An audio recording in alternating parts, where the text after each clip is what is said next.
உலகிலேயே அதிகமாக 472 ஆண்டுகள் பாதுகாப்பாக பராமரிக்கப்பட்டு வரும் உடல் மறைந்த மிஷனரி பிரான்சிஸ் சேவியர் என்பவரின் உடலாகும். பிரான்சிஸ் சவேரியார் என்று அழைக்கப்படும் இவர் 1506வது ஆண்டு ஸ்பெயின் தேசத்தில் ஏப்ரல் 7ஆம் தேதி புகழ்மிக்க அரண்மனையில் பிறந்தவர். 9வது வயதிலேயே தந்தையை இழந்த இவர் தாயின் பராமரிப்பிலேயே அரண்மனையில் படித்து வளர்ந்தவர். 1525ஆம் ஆண்டு கல்லூரி படிப்பிற்காக பாரிஸ் சென்று 11 வருடங்கள் தத்துவம் மற்றும் கலைத்துறையில் முதுகலை பட்டம் பெற்று 1530 முதல் 1534 வரை பேராசிரியராக பணியாற்றினார். பின்பு 1534 முதல் 1536 வரை இறையியல் பயின்று இறைவன் இயேசுவுக்கு தொண்டு செய்ய விரும்பினார். ஒருவன் உலகம் முழுவதையும் ஆதாயமாக்கி கொண்டாலும் தன் ஆத்துமாவை நஷ்டப்படுத்தினால் என்ன பிரயோஜனம் என்று அவரது நண்பர் இஞ்ஞாசியார் கேட்ட கேள்வி அவரை சிந்திக்க வைத்ததோடு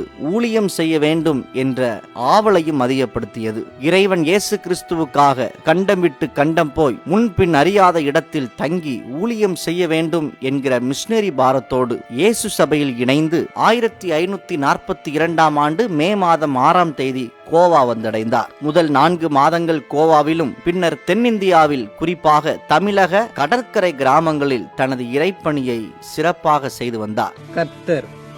கர்த்தர் உம்முடனே. கர்த்தர் உம்முடனே. Again say கர்த்தர் உம்முடனே. கர்த்தர் உம்முடனே. Correct.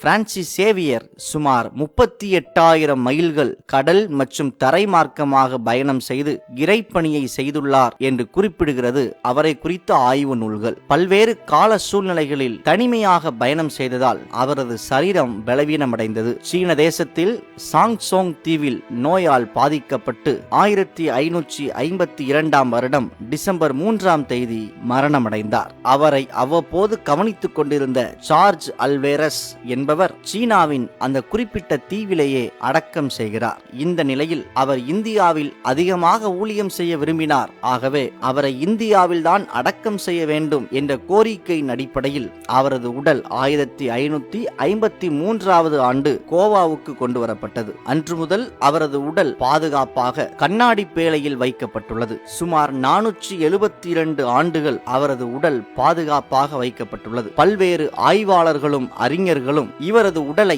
பல்வேறு சோதனைகளை செய்து பார்த்த போதும் இவரது உடல் நாச்சமேதும் இல்லாமல் இருந்த வண்ணமாகவே இருப்பதை உறுதி செய்துள்ளனர். இதனால் இவரது உடல் 10 ஆண்டுகளுக்கு ஒரு முறை பொதுமக்கள் பார்வைக்காக வைக்கப்படுவது வழக்கம். மேலும் பிரான்சிஸ் சேவியர் அவர்கள் பயன்படுத்திய பொருட்களும் காட்சிப்படுத்தப்படுகிறது. 10 ஆண்டுகளுக்கு ஒரு முறை பொதுமக்கள் பார்வைக்காக வைக்கப்படும் இந்த உடல் இந்த ஆண்டு மக்கள் பார்வைக்கு காட்சிப்படுத்தப்பட்டுள்ளது. 2025ஆம் ஆண்டு ஜனவரி 5ஆம் தேதி வரை பொதுமக்கள் பார்வையிடலாம் என்று அறிக்கை வெளியிடப்பட்டுள்ளது. மறைந்த இவரது உடலை காண உலகம் முழுவதிலும் இருந்து கடந்த முறை சுமார் 80 லட்சத்திற்கும் அதிகமான மக்கள் கோவா வந்துள்ளதாக குறிப்புகள் உள்ளது. எனவே இந்த பகுதியில் காவல்துறையினர் அதிக அளவில் குவிக்கப்பட்டு பாதுகாப்பு முன்னேற்பாடுகளை செய்துள்ளனர். இந்த காட்சிகளை காணும் போது நம் இருதயத்தில் ஒன்றைதான் நாம் நிறுத்திக் கொள்ள வேண்டும். பிரான்சிஸ் சேவியர் கடவுள் அல்ல, கடவுளுக்கு பணி செய்தவர். ஆம், நாமும் அவரை போல இறைவன் இயேசு கிறிஸ்துவுக்கு பணி செய்வோமாக. ஸ்பெயின் தேசத்தில்